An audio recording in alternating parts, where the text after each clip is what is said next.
Good morning students. Exercise 4.5 second sum பார்க்க போறோம்.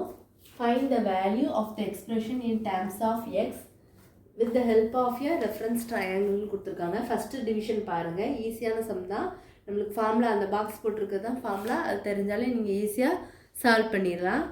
Sin of cos inverse of 1 minus x அதுதான் கண்டுபிடிக்க சொல்லியிருக்காங்க. ஃபஸ்ட்டு நம்மளுக்கு காஸ் இன்வர்ஸ் ஆஃப் இந்த டேர்மை வந்து நம்ம என்னென்னு எடுத்துக்கணும், எக்ஸுன்னு எடுத்துக்கணும். அப்போ நம்மளுக்கு காஸ் இன்வர்ஸ் ஆஃப் எக்ஸுக்கு ஃபார்முலா தெரியும். Sine inverse of the whole open bracket root of 1 minus x square. அடுத்து cos inverse of 1 minus x which is equal to, அப்போ sine inverse of 1 minus cos inverse of எக்ஸுக்கு என்ன போட்டிருக்கோம், 1 minus x square. அது அப்படி வந்துருமா?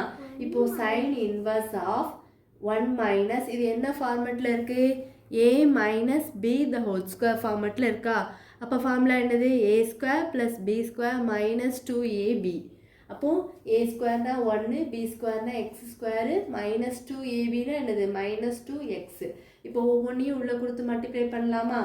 அப்போ sine inverse of the whole open bracket போட்டிருக்காங்க root of 1 minus minus 1 minus into plus என்னது minus x square minus into minus என்னது ப்ளஸ் 2x.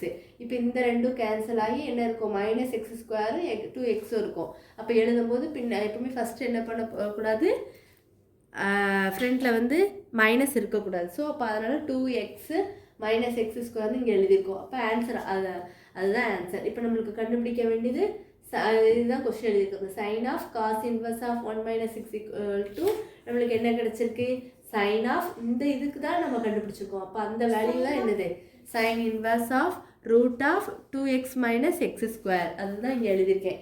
இப்போ இந்த ரெண்டு கேன்சல் ஆகிடும். அப்போ என்ன இது வந்து ஒன்றா சேஞ்ச் ஆகி சைன் இன்வர்ஸ் வந்து உங்களுக்கு என்னது 1 தான். அப்போது 1 into root of 2x minus x square வந்து என்னது 2x மைனஸ் எக்ஸ் ஸ்கொயர். இதுதான் answer.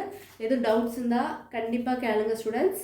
Cos inverse of 1 minus x அதில் இருக்கிறதுல நம்ம எக்ஸுன்னு எடுத்துக்கிட்டு காஸ் இன்வர்ஸ் ஆஃப் எக்ஸுக்கு முதல் ஃபார்முலா இருக்கான்னு பாருங்கள். என்ன formula, sine inverse of root of 1 minus x square.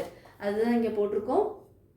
அப்போ காஸ் இன்வர்ஸ் ஆஃப் அந்த ஸ்டெப் அப்படியே எழுதிட்டு, அப்போ சைன் இன்வர்ஸ் ஆஃப் 1 மைனஸ் என்ன வரும், 1 மைனஸ் எக்ஸ் ஸ்கொயர் உள்ளே கொடுத்து மல்டிப்ளை பண்ணி எழுதுனீங்கன்னா என்னோட ஆன்சர் ஈஸியாக கிடச்சிரும். இது ரெண்டு கேன்சல் ஆகி உங்களுக்கு என்ன கிடைக்கும், 2x மைனஸ் எக்ஸ் ஸ்கொயர்னு கிடைக்கும்.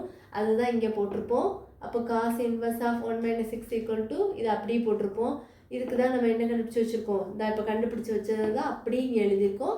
இதை ஒன்றாயிரம். அப்போ ரூட் ஆஃப் என்ன வரும், 2x மைனஸ் எக்ஸ் ஸ்கொயர். இதுதான் ஆன்சர். எதுவும் டவுட்ஸ் இருந்தால் கண்டிப்பாக கேளுங்க ஸ்டூடெண்ட்ஸ். தேங்க்யூ.